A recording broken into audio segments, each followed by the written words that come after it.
ఇది నార్మల్గా ఇది ఏపీలో ఇది ఎలక్షన్స్ బాగా ఇది ఫీవర్ ఉంది కదా, ఇప్పుడు గట్టిగా ఎలక్షన్ ఫీవర్ ఉంది కదా. మామూలుగా ఎలక్షన్ ఫీవర్ ఏముంది బ్రో, డోలోనో లేదా పారాసిటమాల్ ఎత్తునో తగ్గిపోద్ది. దాని గురించి ఎందుకు ఇప్పుడు మామూలుగా అడుగుతున్నా, ఇప్పుడు ఏ పార్టీ వచ్చింది పొత్తు పనిచేసింది అంటావా?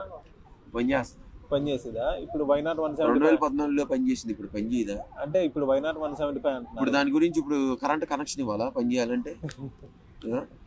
అంటే ఇది అధికారంలో వస్తారా రారా అని వీళ్ళిద్దరు. ఎవరితో ఏముందన్నా మనకి దాని గురించి ఇప్పుడు అడగటం వల్ల మీకు బయట వస్తుంది తప్ప బయట కాదు, నార్మల్ గా పబ్లిక్ ఇది పల్స్ కూడా తెలియాలి కదా. ఇప్పుడు వైనాట్ 175 అని వీళ్ళు అంటున్నారు. అన్న ఎవడొచ్చినా మనకి చేసేది ఏమీ లేదు. అది మన దాని గురించి ఎందుకు, మన లైఫ్ ఏదో మన లైఫ్ గురించి మనం ఆలోచించుకోవడానికి అక్కడ లేని టైం అంతా ఉండలేదు. మిగతా టాపిక్ గురించి మనకి ఎందుకన్నా, మనకు అవసరం అంటే వాళ్ళు వస్తే ఏదైనా ఇది డెవలప్మెంట్ కానీ అలాంటి వస్తాయి కదా. ఎందుకు మన లైఫ్ కొంచెం ఎంతో కొంత బాగుపడేది కదా డెవలప్మెంట్. ఇప్పుడు వైసీపీ వాళ్ళు చేశారంటారు. ఆంధ్రాలో డెవలప్మెంట్ గురించి మాట్లాడాలంటే నేను సరిపోనన్నా. ఆన్సర్ ఏదో సీఎం జగన్ దగ్గరికి పోయి మైకి పెట్టి అడిగితే బాగుంటుంది.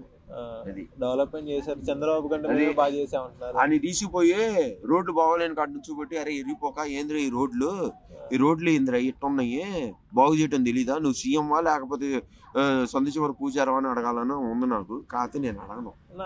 రోడ్ల గురించి వచ్చింది మొన్న రోజా గారు టీవీలో రీసెంట్ గానే చంద్రబాబు కంటే వైసీపీ రోడ్ల మీద ఎక్కువ ఖర్చు పెట్టిందని అన్నారు. ఎక్కువ ఖర్చు పెట్టిందని అన్నారా? అది ఎప్పుడైనా తిరిగితేనే కదా రోడ్ల మీద. అది ఖాళీ ఉండ కాబట్టి ఆ మాట్లాడుతుంది. అది ఎప్పుడైనా తిరిగి వస్తేనేక. ఎప్పుడు చూసిన తిరుపతిలో ఉండిద్ది. ఎప్పుడైనా బయటకు వచ్చిన దాఖలాలు ఉన్నాయా? అది గ్లామర్ పోయిద్దని భయం అనుకుంటలే. ఇది పిఠాపురంలో ఇప్పుడు పవన్ కళ్యాణ్ గెలుస్తారంట. ఒకటి నేనైతే పక్కాగా చెప్తున్నా బ్రో, ఈయన పార్లమెంట్ నుంచి పోటీ చేస్తున్నాడు, అసెంబ్లీ నుంచి పోటీ చేస్తున్నాడు. పార్లమెంట్ నుంచి కాకినాడ తరఫు నుంచి పోటీ చేస్తున్నాడు. అసెంబ్లీయో పార్లమెంట్ అనుకుంటా. Assembly Pithapuram confirm. పార్లమెంట్ మరి ఎక్కడి నుంచి పోటీ చేస్తున్నాడు అనేది ఇంకా క్లారిటీ రాలా. ఒక దానిలో పోటీ, ఇప్పుడు రెండిట్లో పోటీ చేస్తున్నాడు కదా, ఖచ్చితంగా రెండిట్లో ఒకటి మటుకు పక్కా వచ్చింది. ఒకటి పోయింది. అసెంబ్లీ పోయిద్దా పార్లమెంట్ పోయిద్దా అనేది నాకు తెలియదు, కానీ ఖచ్చితంగా ఒకటి పోయింది. అసెంబ్లీ వస్తే బాగుంటది. పార్లమెంట్ పోవాలి. అసెంబ్లీ పోయి పార్లమెంట్ వచ్చిందంటే ఏం లేదు. పార్లమెంట్ వచ్చిందంటే డైరెక్ట్ ఎంపీఓ లేదంటే హోమ్ మినిస్టర్ వస్తుంది. పార్లమెంట్ వస్తే హోమ్ మినిస్టర్ వస్తుంది. ఓకే. ఈసారి అసెంబ్లీకి వెళ్తాడన్న డౌట్ లేదు. అసెంబ్లీకి వెళ్తాడు. సీట్లు వచ్చినా రాకపోయినా ఈసారి మటుకు పక్కా అసెంబ్లీకి వెళ్తాడు. పొత్తు ఎన్ని సీట్లు వస్తాయన్నా? 22 సీట్లు ఇచ్చారు. మరి ఎన్ని వస్తాయనే చూడాలి. అదే సుమారు ఎన్ని వస్తాయి? 175లో చూడాలన్నా. ఒక 120, 130 వచ్చినా గవర్నమెంట్ ఫామ్ చేయొచ్చు. 100 వచ్చినా గవర్నమెంట్ ఫామ్ చేయొచ్చు, 90 వచ్చినా గవర్నమెంట్ ఫామ్ చేయొచ్చు. మరి చూడాలి ఏమైతే. వైసీపీకి ఎన్ని వస్తాయి అనేది వాళ్ళు వైనాట్ 175 మీదే ఉన్నారు. వాళ్ళు ఉన్నాయండి. ఓకే అన్న, థ్యాంక్ యూ అన్న. వాళ్ళు రోహిత్ శర్మ లాంటి వాళ్ళు 100 లోపలే ఆపాలి, 100 దాటితే ఆగరాలి.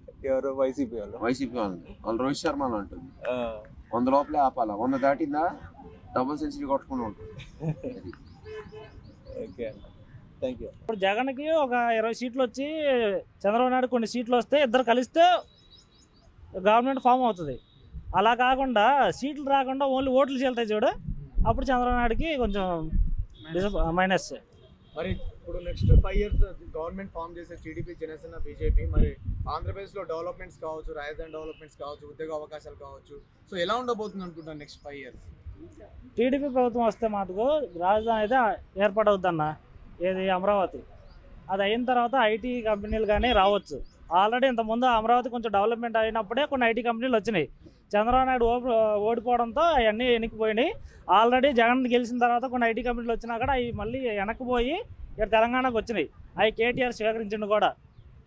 కాబట్టి ఇప్పుడు చంద్రబాబు నాయుడు రావడంతో కొంచెం ఏమన్నా డెవలప్మెంట్ అయ్యే అవకాశం ఉంది. మరి అమ్మఒడి, నాడు నేడు స్కూల్స్ డెవలప్మెంట్ జరుగుతున్నాయి అంటున్నారు కదా, అవి జరగడం వల్ల దానికి ఉపయోగం ఏముందన్న?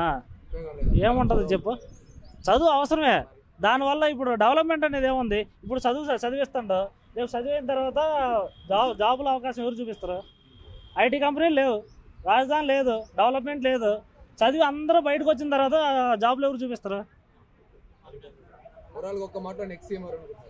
నేనైతే చంద్రబాబు నాయుడు అనుకుంటున్నాను.